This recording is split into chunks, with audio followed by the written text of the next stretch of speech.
বেননি মানুষ আমাকে কি বলবে। আম্মা আম্মা বলে যখন ডাকতে লাগলেন, বুড়িমা বলতে লাগলেন, বাবা ছেলে কে তুমি আমাকে মা মা বলে ডাকছো? এই মদিনা শরীফে আমাকে মা বলে ডাকার মতো তো কেউ নাই, তবে হ্যাঁ একজন আছে, ইল্লা মুহাম্মাদুর রাসূলুল্লাহ সাল্লাল্লাহু আলাইহি ওয়াসাল্লাম, তিনি যে জনাবে মুহাম্মাদুর রাসূলুল্লাহ। ও বাবা ছেলে, তবে কি তুমি আমার সেই মুহাম্মাদুর নবী নাকি বাবা? মুহাম্মদ সাল্লাল্লাহু বেটা নাকি বাবা? আমার রাসূলুল্লাহ ডুকরে কেঁদে উঠলেন, আর দুটো হাত দিয়ে মা জননীকে এমন করে কোলে উঠিয়ে নিলেন। অস্তাকে একটু বাড়িয়ে দেবো, একটু বাড়িয়ে দেবো। আপনার হাতে সময় আছে? এই সময় আছে? একবার হাত উঁচু করে আল্লাহকে দেখান তো, আমরা আল্লাহ আছি, না রে দেখবি আল্লাহ আমরা আছি, আর আপনার ভালো করে দেখান, না রে দেখবি। এই আল্লাহ হাত কটা দিয়েছে, একটা না দুটা? হাত তুলছে ফুল ফুল, ওটা না রে দেখবি।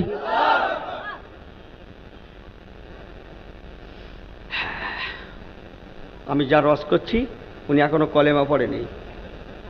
ওই বদরের ময়দানে আসামিদের কথা বলছিলাম, তারা কেউ কলেমা পড়েনি। আমি যে মার রস করছি ইনি এখনো কলেমা পড়েননি, ইনি এখনো মুসলমানই হননি। অথচ রাসূলুল্লাহ কোলে তুলে নিলেন। সুবহানাল্লাহ, বাড়ি গিয়ে বলবেন। হাজার হাজার মানুষ দাঁড়িয়ে দাঁড়িয়ে দেখছেন, আল্লাহ নবী ডুকরে কেঁদে উঠলেন। এক সময় ওনার পরিবেশ দেখে দূর থেকে আল হাসান ও আল হোসাইন ও মিন্নি, হযরত ইমাম হাসান ইমাম হোসাইন রাদিয়াল্লাহু তাআলা আনহুমা ছুটে আসলেন। নানা যান কে ইনি ভাই? আল্লাহ নবী বলতে লাগলেন, ও নানো ভাইরা, আম্মা জান হযরত হালিমা সাদিয়া নাম শুনেছো? চোখে দেখো না, ইনি হলেন সেই আমার দুধ মাতা হযরতে হালিমা সাদিয়া।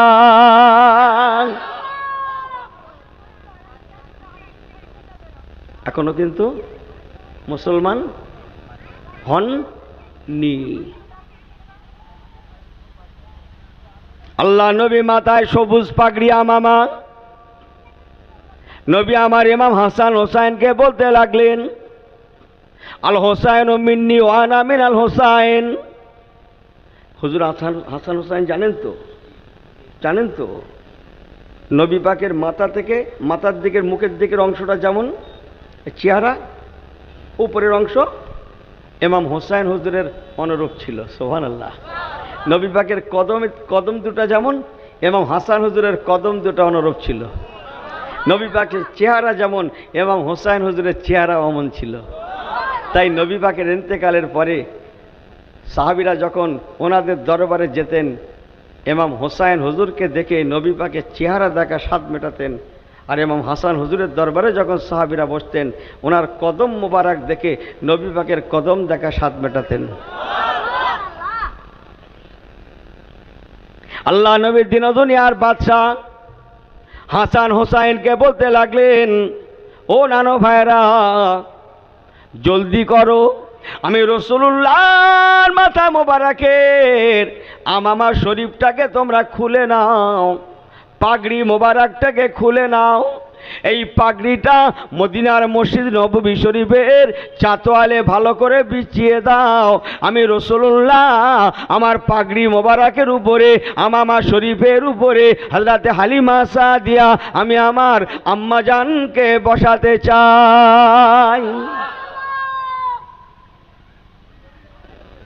ধ্যান আছে কি সকলের?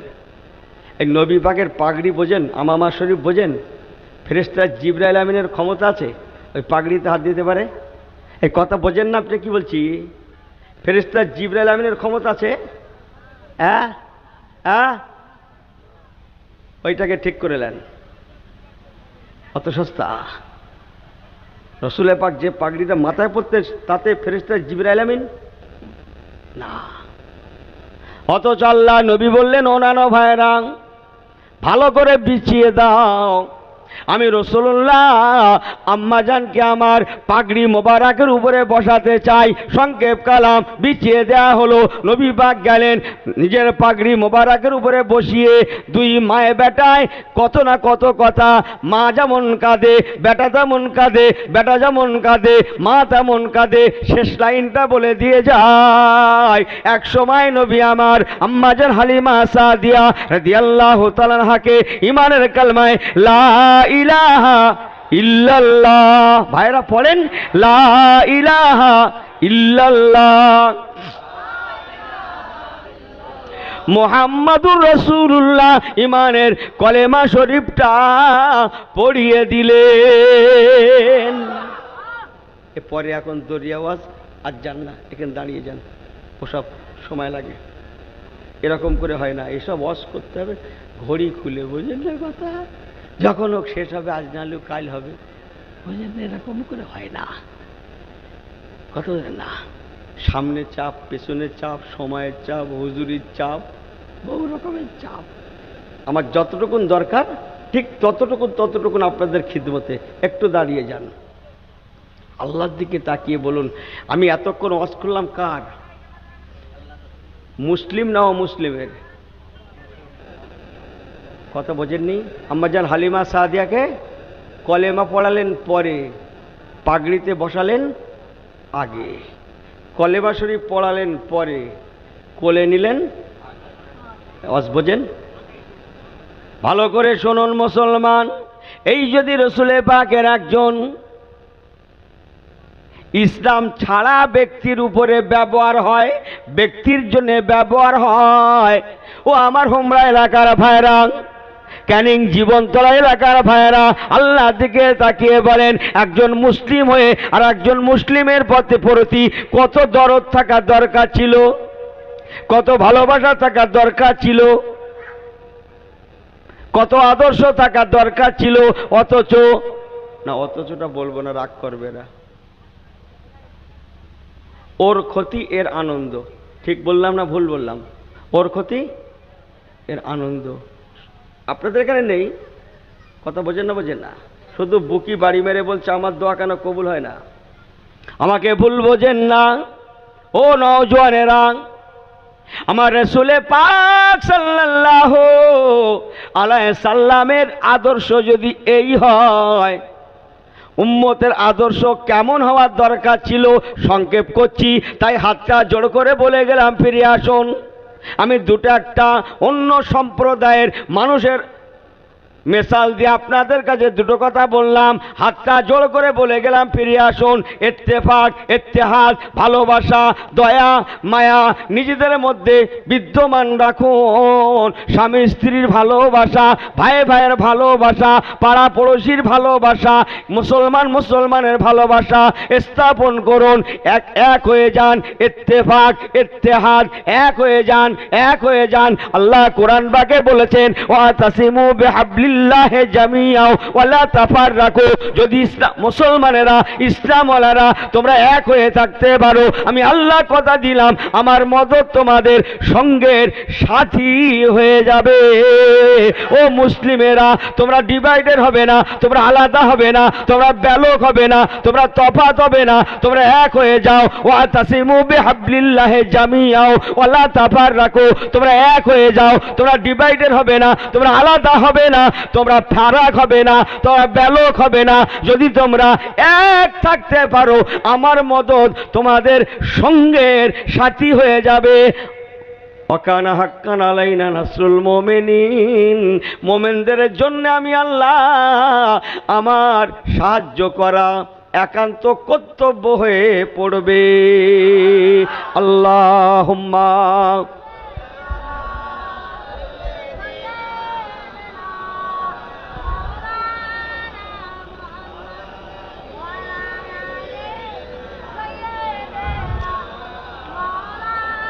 দু মিনিট একটা অন্য কথা, এই 2 মিনিট অন্য কথা। পৃথিবীতে মুসলিম সংখ্যা বর্তমান 200 থেকে 250 কোটির মতো। কত বলল? 200 থেকে 250 কোটির মতো। ইহুদি বলে একটা জাত আছে, আপনারা জানেন তো? ইসরায়েলে, আরো পৃথিবীর অন্যান্য দেশে আছে, দু চার ঘর করে আছে। ওরা কত আছে জানেন পৃথিবীতে? মাত্র 1.5 কোটি। ক কোটি? সবাই বলেন।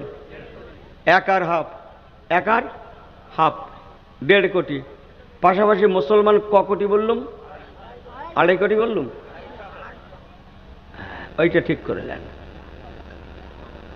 200 থেকে 250 কোটির মতো আছে শুধু মুসলমান। সুবহানাল্লাহ বলবেন না?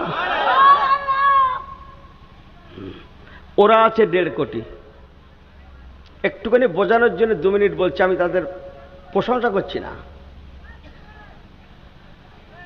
আপনি কি জানেন 1.5 কোটি ওরা সংখ্যায় হতে পারে, অথচ সারা বিশ্ব এক প্রকার ওরাই পরিচালনা করছে? ওরাই পরিচালনা করছে। ওরা এমন একটা সম্প্রদায় 1.5 কোটিতে রাজ করছে পৃথিবীতে। কেন? ওরা এমন একটা সম্প্রদায়, খুব ভালো করে শুনেলেন, ওরা সব পারে নিজেদের যে ওদের যে ধর্মটা আছে আর কি, ওরা সব পারে নিজেদের ধর্মকে ছাড়তে পারে না। ওরা সকাল থেকে রাত অবধি, এক কথায় 24 ঘন্টা ওরা ওদের ধর্ম অনুযায়ী চলাচল ইত্যাদি করে।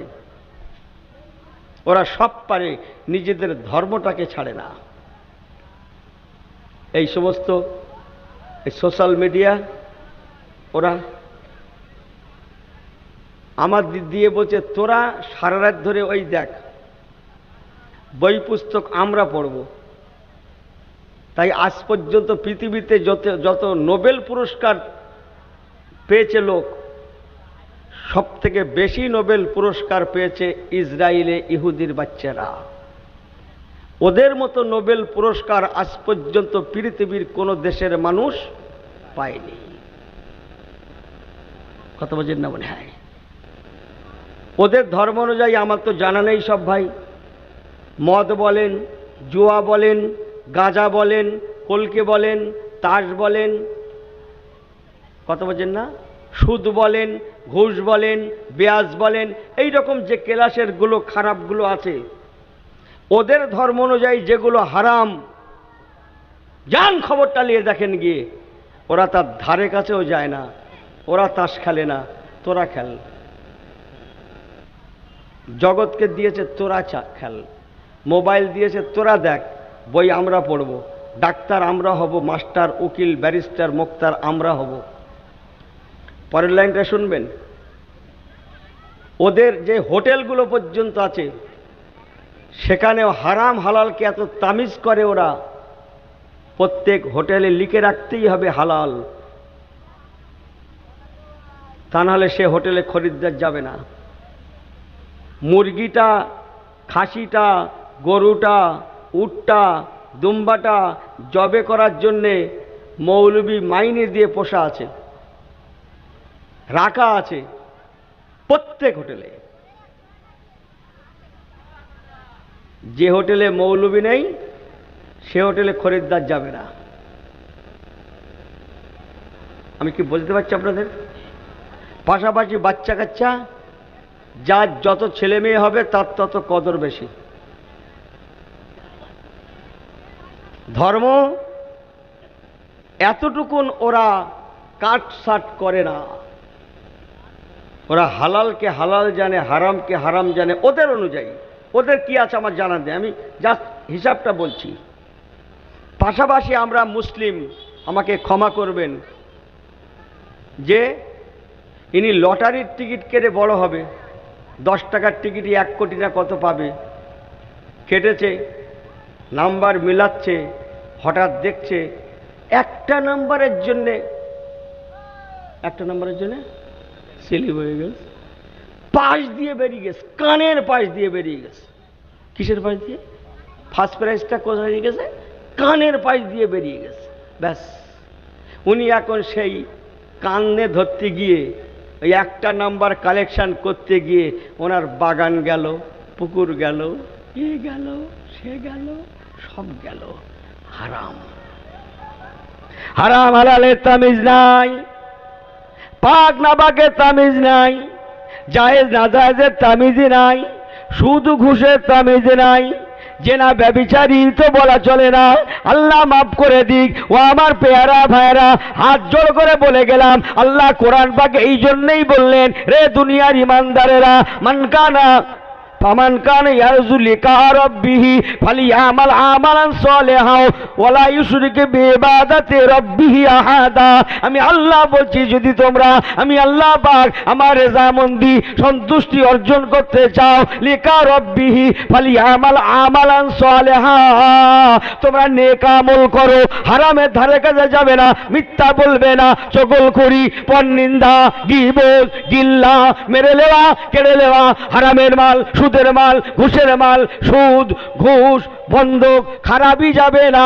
আমি আল্লাহ বলছি, সাথে সাথে তোমরা শিরক করবে না। আমি আল্লাহ পাক তোমাদের ঘরে দুনিয়া যেমন কর্তৃত্ব দেব, তেমন আখিরাতেও আমি আল্লাহ পাক তোমাদের নাজাত দিয়ে দেব। ওয়ালা ইউশরিক বিইবাদাতি রাব্বিহি আহাদা। আমি আল্লাহ আমার একত্ববাদের সঙ্গে তোমরা যেন শরীক করবে না। আমার ছোট্ট ওয়াজ, ফিরে আসুন ইনশাল্লাহ। আমরা এক সময় কর্তৃত্ব করেছি বিশ্বে, আবার ইনশাল্লাহ আমরাই কর্তৃত্ব নেতৃত্ব দেব। ছোট্ট একটা রেফারেন্স বলবো, আপনারা শুনবেন, সবাই শুনবেন, সবাই শুনবেন। একবার কলেমা জিকির লা ইলাহা ইল্লাল্লাহ,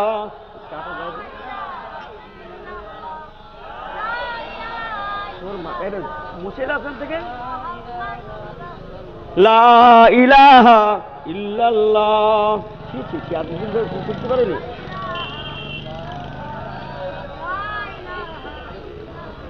पैगंबरों की रोजा दिखा दे खुदाया, डरे मुर्ताद से मिला दे खुदाया, शराबे मोहब्बत पिला दे खुदाया, पैगंबरों के रोजा दिखा दे खुदाया।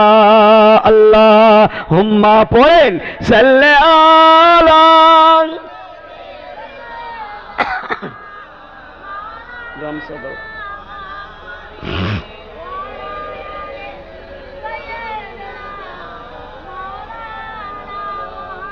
नारे तकबीर, नारे तकबीर, ए अल কোরআনের আলো।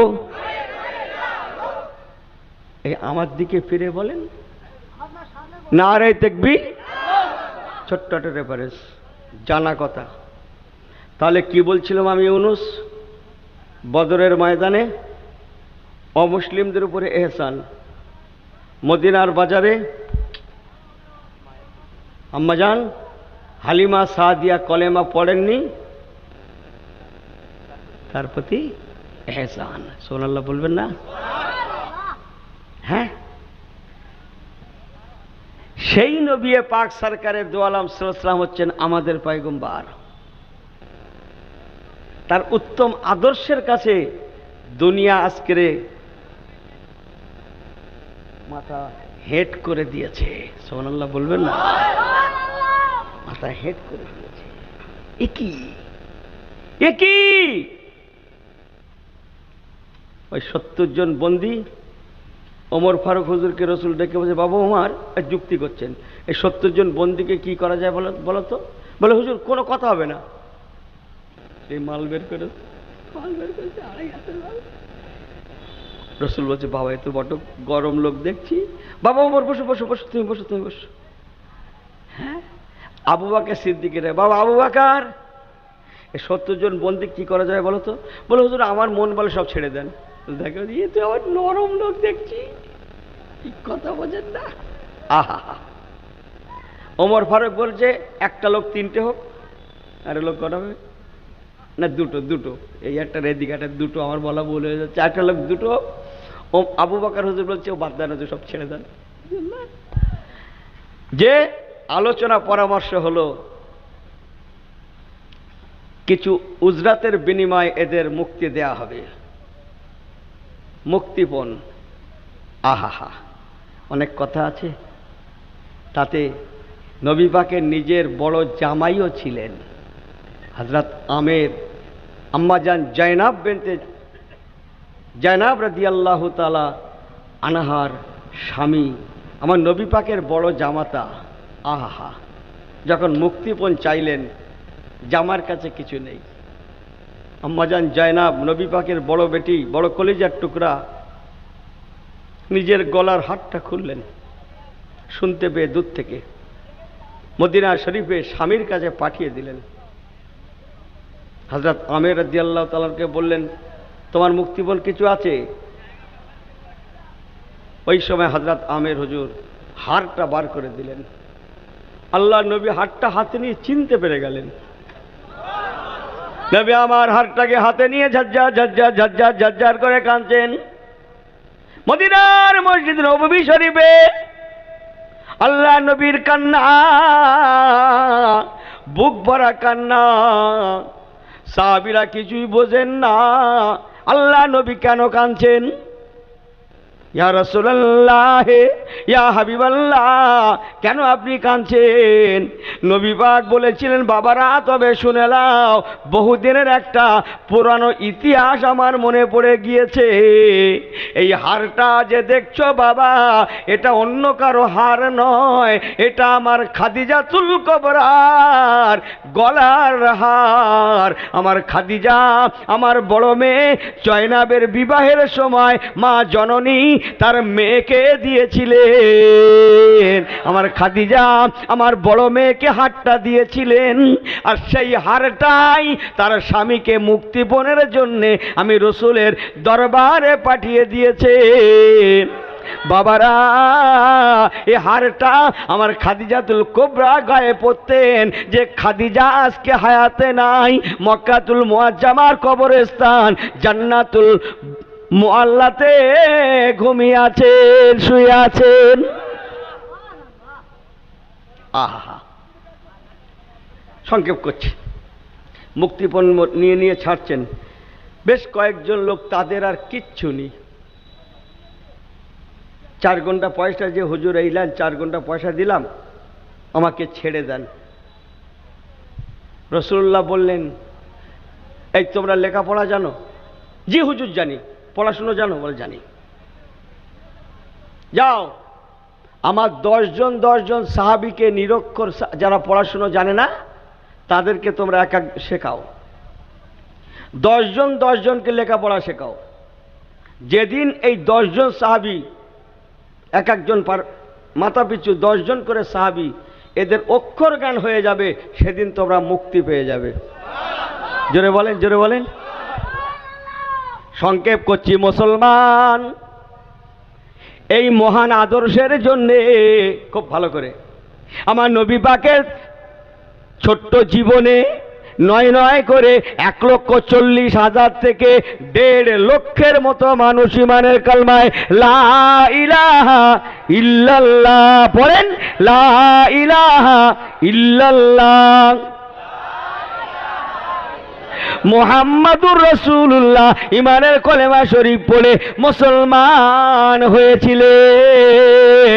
যাদের মধ্যে নয় করে শুধু হাফেজে কোরআন ছিল 24,000। এক কথায় 24,000 হাফেজে কোরআন রেখে 1.5 লক্ষের মতো সাহাবায়ে কেরাম দিগকে রেখে আমার রাসূলুল্লাহ আল্লাহ পাকের দুনিয়া থেকে পর্দা নিয়েছিলেন। অথচ আগেকার নবীগণেরা, কোন নবী দুনিয়ায় 200 বছর হায়াত পেয়েছেন, কোন নবী 400 বছর, কোন নবী 600 বছর, কেউ বা 1000 বছর, কেউ বা 1200 বছর, কেউ বা 1400-1600 বছর তারা কলেমার দাওয়াত দিয়েছেন। অথচ তাদের জামানায় মুসলমান হয়েছে কোন নবীর জামানায় হাতে গোনা 12 জন, কোন নবীর জামানায় মুসলমান হয়েছিল মাত্র 50 জন, কোন নবীর জামানায় মুসলমান হয়েছিল মাত্র 80 জন, কোন নবীর জামানায় মুসলমান হয়েছিল মাত্র 400 জন। অথচ রাসূলুল্লাহর 23 বছর, 40 থেকে 63, এই 23 বছর ইসলামের খিদমতে 1.5 লক্ষের মতো মানুষ ঈমানের কলেমা শরীফ পড়ে মুসলমান হয়েছিলেন।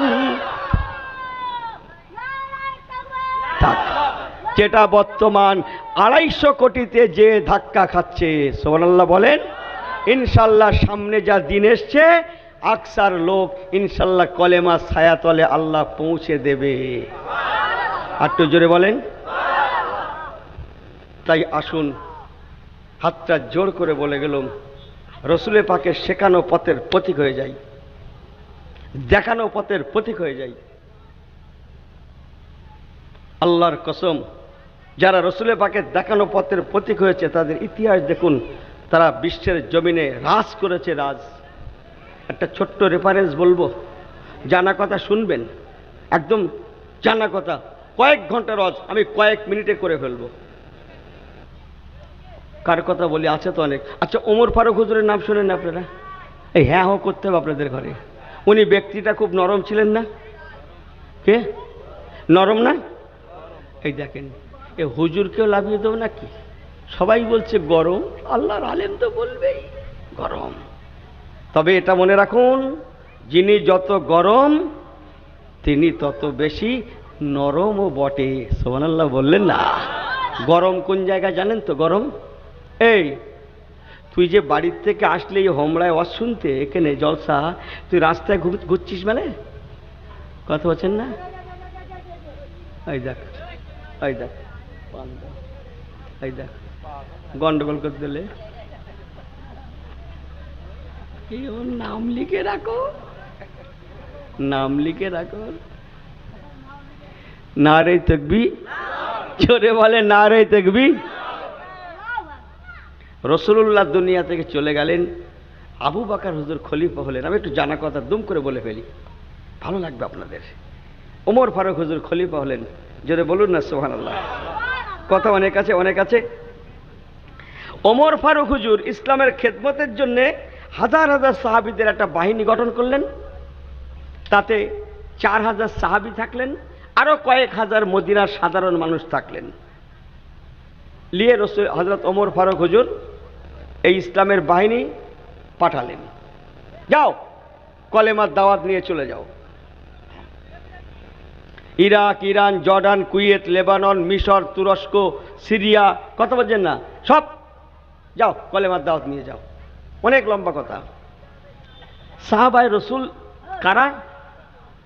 নবী পাকের সাহাবীরা হচ্ছেন তারা যারা তাদের টোটাল জিন্দেগিটা নবী পাকের রঙে নিজেদেরকে রাঙিয়েছিল, রঞ্জিত করেছিল। আমার হুজুর যেমন, হুজুরের সাহাবীরাও ছিলেন তেমন। হুজুর যেমন, হুজুরের সাহাবীরাও ছিলেন তেমন। তাই নবী পাকের সাহাবীদের আদর্শ দেখে ওই Iraq, Iran, Jordan, Kuwait, Lebanon, মিশর, তুরস্ক সব বলছি না, এখনো পর্যন্ত 57টা মুসলিম দেশ এখনো আছে। এসব এলাকা ইসলামের নবী পাকের সাহাবীদের ব্যবহার দেখে তারা অ্যানালাইসিস করতে লাগলো, এই যদি রসুলের সাহাবীদের ব্যবহার হয়, না জানি এনাদের নবীর ব্যবহার কতই না উত্তম ছিল। তাই তারা স্বইচ্ছায় সজ্ঞানে কলেমা পড়তে লাগলো। এক সময় বিশ্বের অর্ধেক ইসলামের ছায়াতলে, অর্ধেকেরও বেশি ইসলামের ছায়াতলে চলেও এলো। বর্তমানে ফিলিস্তিন নিয়ে গন্ডগোল হচ্ছে না ভাই? জানেন তো বাইতুল মুকাদ্দাস, মসজিদ আকসা নিয়ে জানেন তো গন্ডগোল কেন জানেন তো? আমি বলতে পারছি না, সময় লাগে। এতটুকুন সামারিটা বলে দিয়ে যাই। ও প্রতিষ্ঠানটা বাইতুল মুকাদ্দাস, মসজিদ আকসা এমন একটা মসজিদ, এমন একটা প্রতিষ্ঠান, আমাদের কাছে যেমন সম্মানীয়, ইহুদিদের কাছেও তেমন, খ্রিস্টান নাসারাদের কাছেও তেমন। একটু ক্লিয়ার করবো, একটু ক্লিয়ার না? ইহুদি কথা তো অনেক। আপনারা একটা ওয়াজ শুনেছেন, মুসা আলাইহিস সালাম সঙ্গী সাথী নিয়ে এসে নদী পার হয়ে গেলেন, আর ফেরাউন তার সঙ্গে 18-19 লক্ষ লোক ছিল, সব ডুবে মারা গেল। সব ওয়াজটা শুনেছেন আপনারা? এই হ্যাঁ ও করে না কেন? ওই দিন মুসা আলাইহিস সালাম হুজুরের সঙ্গে যারা নদী পার হয়ে অপর পারে গিয়েছিলেন, আল্লাহ যাদের বাঁচিয়ে দিয়েছিলেন, ওদেরই বংশপরায় হচ্ছে এরা, এই ইহুদিরা। এদেরই মুরব্বীরা হচ্ছে ওনারা, ওদেরই ঘরের সন্তান আস্তে আস্তে এই পর্যন্ত। আমি কি বুঝতে পেরেছি? আগে আরো বহু নবী ছিলেন, মুসা আলাইহিস সালাম, হারুন আলাইহিস সালাম, দাউদ আলাইহিস সালাম, সুলাইমান আলাইহিস সালাম, দানিয়েল আলাইহিস সালাম, ইলিয়াস আলাইহিস সালাম, কি বলে হযরত ঈসা রুহুল্লাহ আলাইহিস সালাম, এই সমস্ত নবীগণ সব একই বংশে জন্ম নিয়েছেন, কয়েক হাজার। এদের বংশপরায় বনি ইসরাইল যত নবীরা এসেছিলেন সমস্ত নবীগণেরা ওদেরই বংশে, আর সকলের জন্মস্থান হচ্ছে মসজিদে আকসার চতুর্দিকে। আর জোরে বলেন, হাতে গোনা ৩-৪ জন নবী ছাড়া হাজার হাজার নবী ওদেরই বংশে এসেছে, আর সবাই বাইতুল মুকাদ্দাসে জীবন কাটিয়েছে। তাই ওদের চিন্তা, আমরা নবী মুসার সম্প্রদায়, আমরা নবী দাউদের সম্প্রদায়, আমরা অমুক অমুক ইত্যাদি ইত্যাদি, তাই বাইতুল মুকাদ্দাস আমাদের কর্তৃত্বে থাক। নাসারা খ্রিস্টান, ওদের নবী, জোরে বলেন, এই আমার দিকে ফেরো ছেলেগুলো, এর বড্ড কেতাবি কথা সুস্বাদ দিলে ঘরে যাবে না, আমি ভালো জানি। 10 বার শোনার পরে একবার মনে থাকতে পারে। খ্রিস্টান যারা, নাসারা যারা, ওরা কাকে নবী মানে? ঈসা আলাইহিস সালাম বললেন না? আমি আপনাদের কথাটা কেটে দিচ্ছি, নো, বরং হাকিকি কথাটা শোনেন। আল্লাহ নবী ঈসা রুহুল্লাহ যিনি, ওয়াতাইনা ঈসা ইবনা মারইয়াম আল বাইয়িনা ওয়া আইয়াদনাহু বিরূহিল কুদুস, 3 পারায় আছে। আম্মাজান মরিয়ম আলাইহিস সালামের বেটা ঈসা রুহুল্লাহ যিনি, আল্লাহর আসমানে আছেন তিনি। যিশু খ্রিস্ট যে ক্রুশবিদ্ধ হয়েছে সে, ওই থাক। যাই হোক, আমি ঈসা রুহুল্লাহ হুজুর বলে বলি, ওরা নবী মানে। জন্মস্থান কোথায়? বেথলেহেম, বাইতুল মুকাদ্দাস। হযরত ঈসা রুহুল্লাহ আলাইহিস সালাম ওদের ভাষায় যেটা কি বলে, কি হয়েছিল আপনার? শুলে চড়ানো হয়েছিল, ও ইহুদিরা করেছিল, শুলে চড়ানো হয়েছিল, ওটাও বাইতুল মুকাদ্দাস। আমাদের ভাষায় হুজুরকে আল্লাহ আসমানে উঠিয়ে নিয়েছিলেন ওই বাইতুল মুকাদ্দাস থেকে। তাই ওদের খেয়াল, এটা আমাদের দায়িত্বে থাক, কর্তৃত্ব আমরা করব। আর আমাদের মুসলিমদের মেরাজুন নবুয়াতে রসুলে পাকের নামাজের মসজিদ, ইমামতির জায়গা। বলুন না জোরে সুবহানাল্লাহ। একটা হাদিস বলি, একটু তাকবীর দেন জোরে, জান পড়ে নারায়ে তাকবীর। ফাজ্জানা জিবরাইল আলাইহিস সালাতু ওয়াস সালাম নাযালাতিল মালাইকা মিনাস সামায়ে ফাসাল্লান নবী সাল্লাল্লাহু আলাইহি ওয়াসাল্লাম বিল মালাইকাতুল মুরসালিন। নবী আমার যেদিন মেরাজুন নবুয়াত, মেরাজে গিয়েছিলেন, বাইতুল মুকাদ্দাসে পৌঁছেছিলেন, ফাজ্জানা জিবরাইল আলাইহিস সালাতু ওয়াস সালাম, হযরত জিবরাইল আমিন ফেরেশতা ওই দিন আযান দিয়েছিলেন। ও নাযালাতিল মালাইকা, ওই আযান শুনে আল্লাহর আসমান থেকে ফেরেশতারা নাজিল হয়েছিলেন। ফাসাল্লান নবী সাল্লাল্লাহু আলাইহি ওয়াসাল্লাম, নবী আমার ইমামতি করেছিলেন কাদেরকে নিয়ে? বাইতুল মুকাদ্দাসে বিল মালাইকাতুল মুরসালিন, নবী রাসূল এবং ফেরেশতা দিগকে নিয়ে বাইতুল মুকাদ্দাসে আমার রাসূলুল্লাহ ইমামতি করেছিলেন। এই জন্য আমাদের, আমি যে ওয়াজটা করছিলাম, হযরত ওমরে ফারুক রাদিয়াল্লাহু তাআলা আনহু 4000 সাহাবী, কয়েক হাজার সাধারণ মানুষকে বিরাট একটা বাহিনী, কারো বা ইরাকের দিকে, কোনো কাফেলা ইরানের দিকে, কোনো কাফেলা তুরস্কের দিকে, কোনো কাফেলা জর্ডানের দিকে, এমন করে করে ইসলামের দাওয়াতে পাঠালেন। সংক্ষেপ এক সময় টোটাল এলাকা কালমায়ে লা ইলাহা ইল্লাল্লাহ। এই ছেলেগুলো পড়ো, ভাইরা পড়েন, লা ইলাহা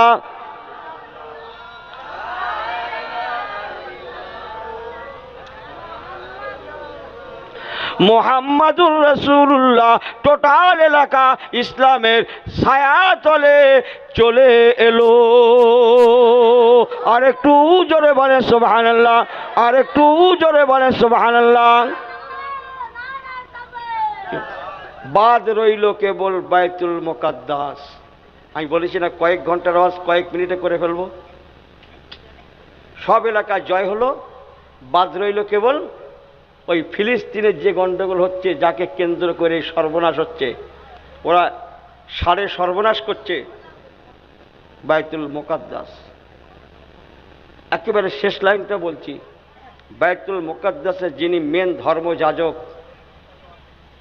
এই 4-5 হাজার মুসলিমদের যিনি নেতৃত্ব দিয়েছিলেন তার নাম ছিল হযরত আবু ওবায়দুল্লাহ ইবনুল জাররাহ রাদিয়াল্লাহু তাআলা আনহু। হযরত ওবায়দুল্লাহ ইবনুল জাররাহ ওনাকে বলছেন, কলেমার দাওয়াত নিয়ে গেলেন, চতুর্দিকে সব কলেমাওয়ালা হয়ে গেছে। প্রধান ধর্মযাজক বললেন, দেখুন আমরা কলেমাও পড়ব, বাইতুল মুকাদ্দাসের চাবিও দিয়ে দেব, আপনারা নিয়ে নেবেন, তবে শর্ত হচ্ছে আপনাদের খলিফা ওমর ফারুক রাদিয়াল্লাহু তাআলা আনহুকে আসার লাগবে। কথা বুঝছেন? খবরটা বাইতুল মুকাদ্দাস থেকে প্রায় 1500 কিলোমিটার রাস্তা মদিনা শরীফ ওমর ফারুক হুজুরের কাছে চিঠি করে পৌঁছানো হলো। উনি চিঠি পড়লেন, চিঠি পড়ে শেষ কথাটা বলছি, উনি নিয়ত করলেন আমি বাইতুল মুকাদ্দাস যাব। মদিনা শরীফের অনেকে বারণ করলেন, হযরত ওসমান জি নুরাইনও পর্যন্ত বলেন, হুজুর আপনি যাবেন না, ওদের চক্রান্ত বোঝা বড় বড় মুশকিল, ওরা আপনাকে ভুলিয়ে ভালিয়ে নিয়ে গিয়ে নিজেদের দেশে নিয়ে গিয়ে আপনাকে শহীদ করে দিতে পারে। আজকে মদিনা শরীফে আল্লাহ রসুল নাই, হযরত আবু বকর হুজুর হায়াতে নাই, আর হযরত ওমর ফারুক হুজুর আমিরুল মোমেনিন, আপনি আমাদের মুরব্বী, উনি তখন মুরব্বী, আপনি আমাদের মুরব্বী, আপনাকে ডেকে নিয়ে যদি শহীদ করে দেয় আমরা মুরব্বী আরা হয়ে যাব, হুজুর আপনি যাবেন না। রাসূলুল্লাহ হযরত ওমর ফারুক আলীল মুর্তজা হুজুরকে ডেকে বলছেন কানে কানে, ভাই আলী কি করা যায় বলো তো? বলো হুজুর আমার মন বলে আল্লাহ ভরসা চান, জোরে বলুন সুবহানাল্লাহ। তাওয়াক্কাল তো আল্লাহ, বাঁচানোর মালিককে, জোরে বলেন বাঁচানোর মালিককে। আপনি রওনা হয়ে যান। হযরত ওমর ফারুক আলীল মুর্তজার কথাটা গ্রহণ করে ব্যাস সঙ্গে সঙ্গে রেডি, এই চলো আমি জেরুজালেম যাব, আমার সঙ্গে কেউ যাবে না, শুধু একজন যাবে, বাঁচাবেন আল্লাহ। এই বাঁচানোর মালিককে, জোরে বলেন বাঁচানোর মালিককে। একজন যাবে, কে? আমার কেনা গোলাম, আমি আর আমার বাড়ির গোলামটা যাব। আর এই দীর্ঘ রাস্তা যাওয়ার জন্য একটা বাহন স্বরূপ একটা উট নেব, এই 3টে প্রাণী আমরা যাব, কারোর লাগবে না। এই রেডি হও, গোলামকে বলেন রেডি হও, আমি রেডি হয়ে গেছি, যে অবস্থায় আছি অবস্থায় যাব, তবে একটা শর্ত তোমার সঙ্গে, গোলামের সঙ্গে শর্ত করছে,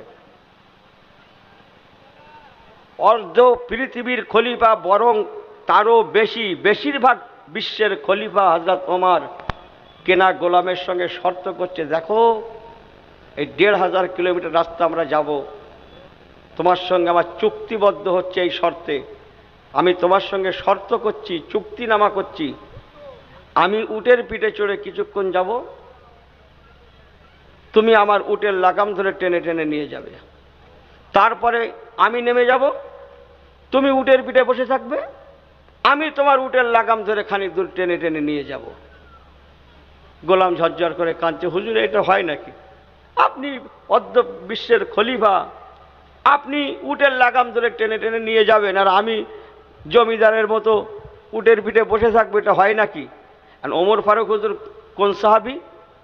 এক কথা দুবার বললে এই তুই বেশি বুঝে গেছিস, এই কথা ঠিক কিনা, মালটা বার করত, আমার থেকে বেশি বুঝেছে, ক্লিয়ার করে দে, সাফি কর, কথা বলছেন না? উনি হচ্ছেন শেষ কথা, যা বললুম তাই, কথা বাড়াবিনি, কথা বাড়ালেই দেখেলে।